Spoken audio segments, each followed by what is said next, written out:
You're listening to 15 Minutes of Flame with Robert Phoenix.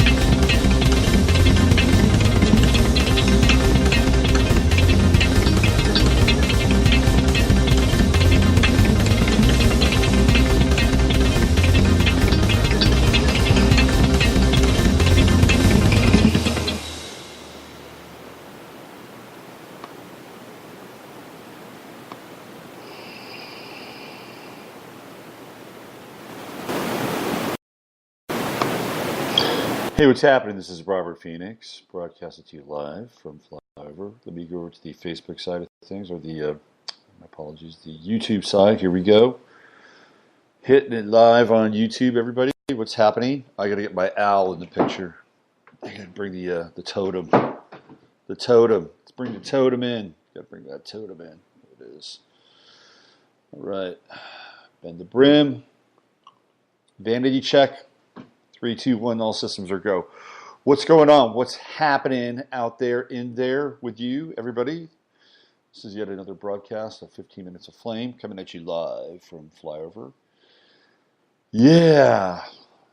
What's happening today? Well, just a little bit of information released from the pressure valve of the system. We're going to get into it today.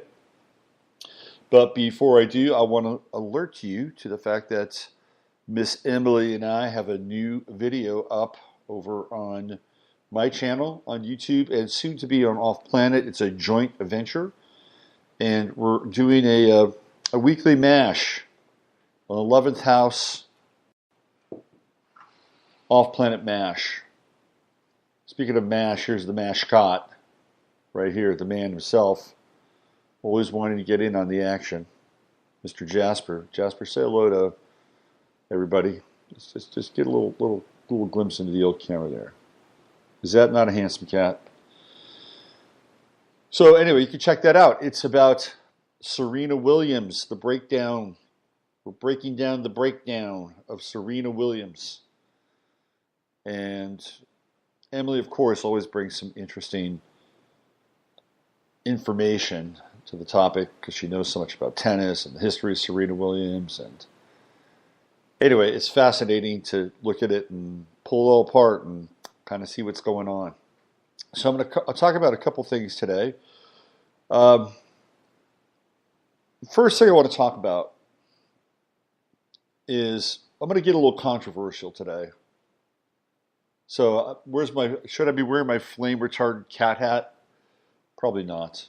It would freak out Jasper. We get a little controversial today.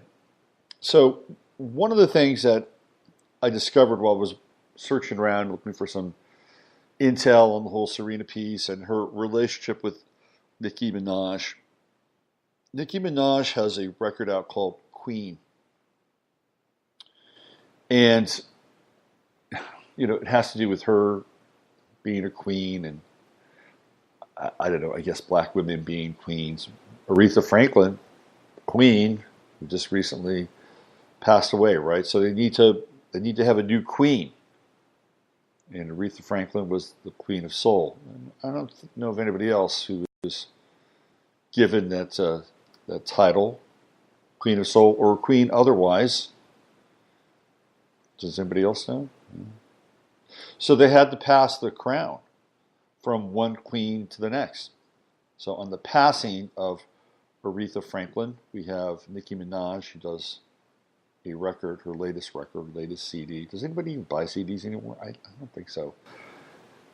She's probably leaning very heavily on licensing the music for commercials and Spotify.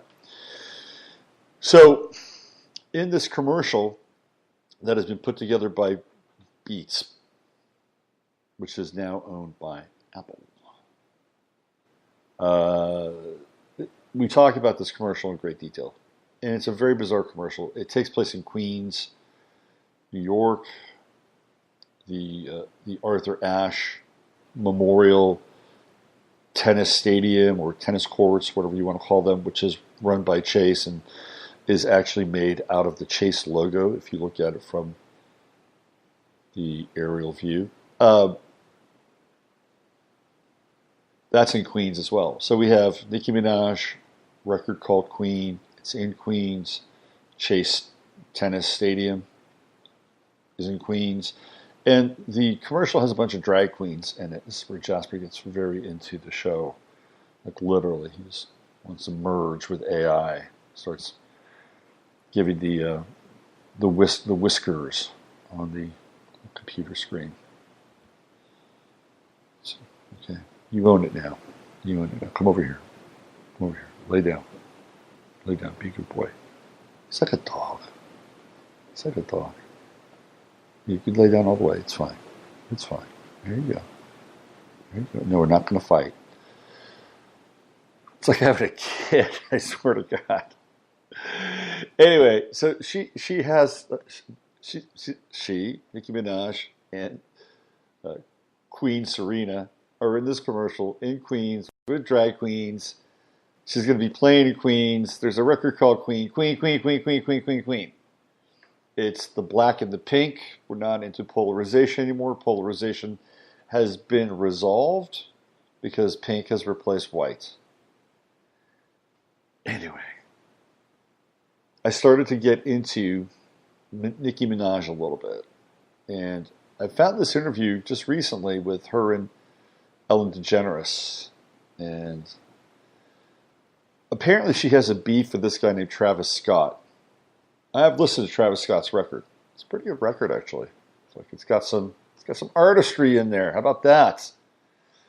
Anyway, Travis Scott is the baby daddy of Kendall Jenner, one of the Jenner girls. And he is very ambitious. So if you bought his CD, you would get some form of merchandise. You'd get a shirt or a cap. I don't know the full extent of his deal, but he was creating deals. He was marketing. It's called marketing. And then he created a tour. It's not just a tour, it's like a festival. This guy's got a vision. And he sold tickets to the tour ahead of time. Well, it's kind of how it works. It's kind of how the deal works. So he has the number one record, and Nicki Minaj is number two. She's not happy about that. And she goes on to Ellen and talks about how it's unfair. That's kind of the word she uses. It's unfair. Because Travis Scott has used the power of marketing to sell records, sell a tour, and be a notch above her. And she uses this completely idiotic logic that he's tricking people. He's tricking people. I don't get this. So she's upset because he's marketing his record, using merchandise, and creating a festival tour. And she's upset. It is completely irrational. Okay? It is completely irrational. And it kind of gets into the same category as what happened with Serena Williams at the U.S. Open. She complains, and some people say it's actually a valid complaint, that her treatment is unfair because other men, should I do it again? Other men have outbursts as equally, if not more, virulent, although she didn't use that word, as she did. And so we're seeing now this kind of morph into this realm of double standards. Okay, that's fine. I get it. I totally get it. But in Nicki Minaj's case, if you want a world of equality, if you want to be taken seriously, if you want that number one record, if you want that notch on your belt, what are you going to do? You are going to do everything in your power in order to be number one, which includes being smarter, having better marketing people, and not running around thinking that your marketing is just going to be about dissing and having catfights at Fashion Week with other hip hop or whatever her genre is, artists. That's not marketing. It's called press. And press isn't always marketing. The two are distinctly different, although sometimes they intersect. It's just, to me, it just screams of hypocrisy. That's all. It just screams of hypocrisy. And it's like, figure it out. Don't think that Travis Scott is tricking people. He's not. He's actually using these things called business principles, which you may want to acquaint yourself with. And I'm not even going to get into Nicki Minaj's esoteric, illuminated role. I'm not even going to get into her completely tortured and fucked up, traumatized past, which has no doubt led to who she is now. That could be for another show. But here's what I want to talk about today. I ran across this article on Zero Hedge, and they found a video that was leaked from Google. And it was right after the election. So this is from Zero Hedge. It's today, 13th. And today's the 13th, isn't it? Yes. And essentially this video is the aftermath, the morning, M-O-U-R-N-I-N-G, the morning after Trump got elected. Now, the video is up for a while. It is down. You can't get it now. I'd love to see the video, but there is a running timecode commentary on the video. I'm going to read some of it. But here's I'm going to read you sort of the few opening paragraphs here. Days after Google was exposed to help Hillary Clinton win, yes, that's right, win the 2016 election, a leaked internal-only video published by Breitbart senior tech correspondent Alum Bukhari reveals a panel of Google executives who are absolutely beside themselves following Hillary Clinton's historic loss. The video is a full recording of Google's first all-hands meeting following the 2016 election.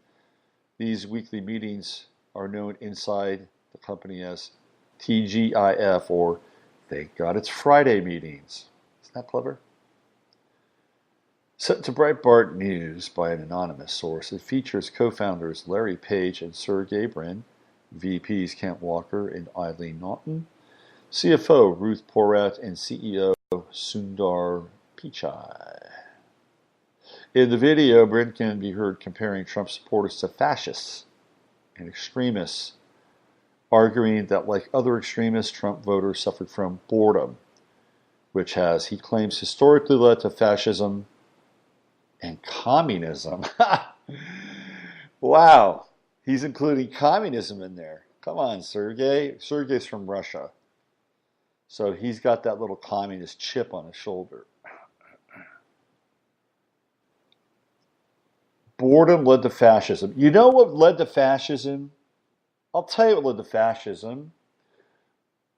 In Germany, there was a morally bankrupt and hollow government and populace that had been ripped apart and had all of its wealth stripped away after World War I, thanks to the Treaty of Versailles. In all of the crippling, absolutely crippling reparations that the Germans needed to make after World War I.